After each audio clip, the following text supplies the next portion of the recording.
Hello and welcome back to Brentford Fan TV. I'm Ben. And I'm Freddie, and today we are going to share our post-match thoughts on Brentford vs Crystal Palace in our 2-1 win in the first game of the Premier League season. And so, let's just go overall, I guess. Yeah. It was a really good game. We won 2-1. And I think we were a bit lucky, you could say, to get the win, or Palace to not get the goals they should have had. But we'll get to that later. Yeah.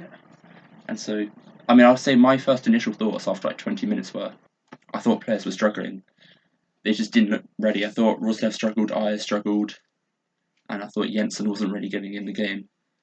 But that was just after 20 minutes, and I thought over time we got better.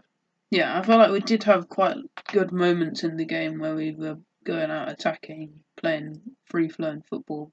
But then again, we did also have moments where we kind of slowed down a bit and kind of let them attack as well. I think the first talking point of the game was the Eze free kick, where obviously he took the free kick and he caught Flecken off guard. He'd have caught any keeper off guard, and it went posting in at the near post. And first of all, it was a really impressive free kick. Yeah, it was. He didn't look like he was going to shoot. He looked ready to cross. He looked chilled out, and then he just sort of lobs it in near post. Yeah. And then Nathan Collins, luckily, went down to Will Hughes, and and had the goal disallowed. And obviously the referee blew his whistle before the ball went in, so VAR couldn't even intervene. And so I think we really got away with one. Yeah, we were very lucky there because, to be honest, it like watching replays, it didn't quite look like a foul. No. But the ref saw it as one, which we'll take. If he had a bit more patience, then the goal probably would have stood. He did say, I think he did publicly admit that he made an error or whatever.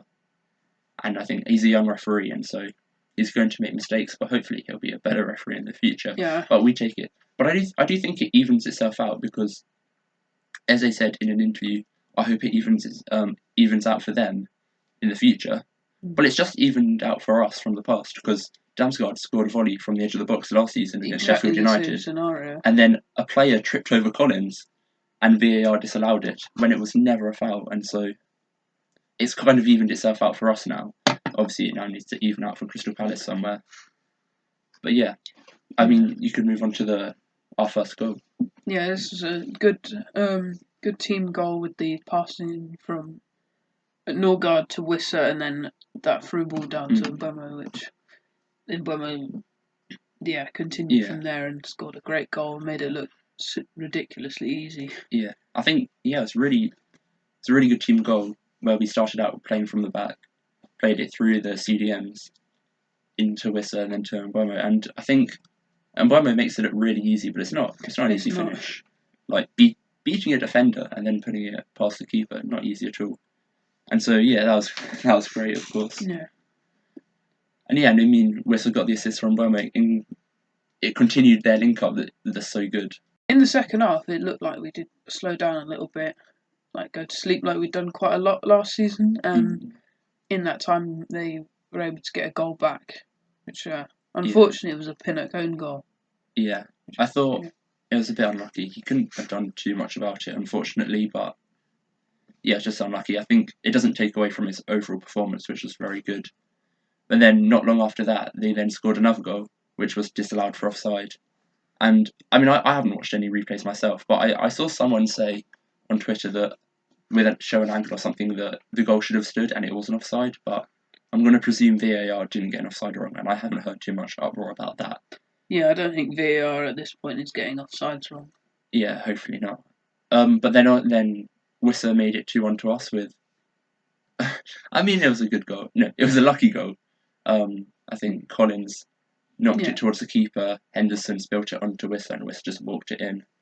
But it was a great game from Wissa. He got a goal and assist. Yeah, this is good positioning for him to get that goal because he's in the perfect place.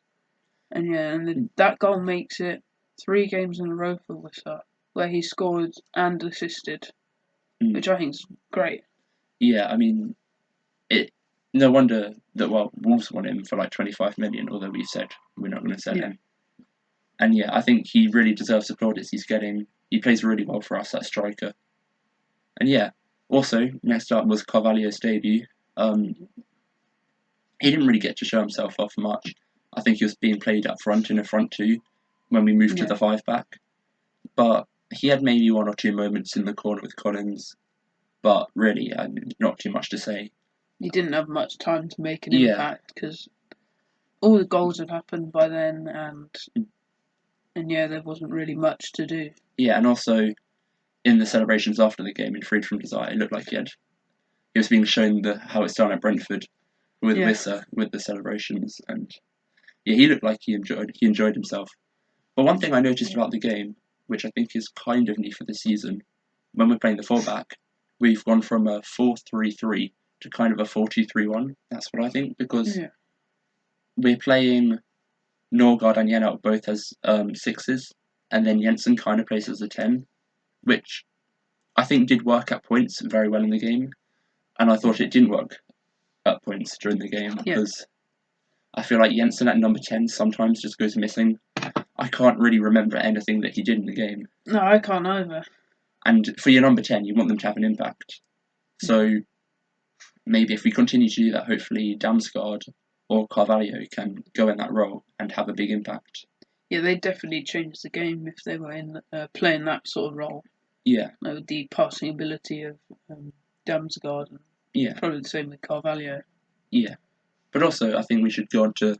We've picked out a couple of players that we thought did quite well in that game.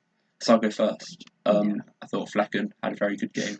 I did too. Yeah. I mean, we'll ignore the mistake he made in the first half, where Wissa then had to get a foul on the edge of the box to make up for his mistake. But other than that, and possibly the free kick, when I say all this, but that wasn't... No keeper saves that, I don't think. Yeah. It's too unexpected for him to make a good attempt at saving. It's posted in, but I thought he made in the second half a couple really big saves. Yeah, especially the long shot from Adam Wharton. It looked like it was going directly bottom corner, and he just dived and got it out of the way. Yeah, I would say actually Adam Wharton had a pretty good game. I've not really watched too much of him, but I always think whenever there's like a new kid, I'm like, I bet he's overhyped. I bet he's not even that good. But he actually did play well against us. But yeah, who else do you reckon? Do we pick out? I think both centre backs. Yeah. Like Collins and Pinnock, I think they both had solid games. Yeah. Pinnock making great tackles, same with Collins. Yeah, I think Collins is sometimes a bit underappreciated due to errors he's made in the past in games, but I thought he had a perfect game, apart from maybe one miscommunication with Jenhout. I thought Pinnock had a perfect game apart from the unlucky own goal. Yeah. But yeah, I thought their partnership's growing, and hopefully Collins can continue improving for us. Yeah. And then also we picked out Norgard. I think it was like we had the best Norgard back. I think last season Norgard wasn't that good, or wasn't at his best, especially around injuries, but I thought last week he was immaculate and back to his best. Yeah, like some games last season I didn't really notice Norgard being there. But this, I really noticed his impact today with his defensive capabilities and his passing forwards. And I thought he had a really good partnership with Jenhout, as they both played as 6s in that game. But yeah, I mean, those are the 4 players we picked out. Of course, Mbeumo and Wissa both did well. Sharda did his role, and good carrying the ball up the pitch. But that was our overall thoughts on Brentford versus Crystal Palace. We're over the moon to be 3 points up after 1 week. Yeah, and the first win against Palace in the Premier League, which I think is a great step in the right direction. And I think it's also really important to have won that game, because we go to Liverpool next week. It's very likely that we're not going to get even a point. Mm-hmm. And so you wouldn't want after 2 games to still be on 0 points, so it's really important that we got the win against Palace. But yeah, thank you guys for watching. We hope you enjoyed, and good night. See you next video.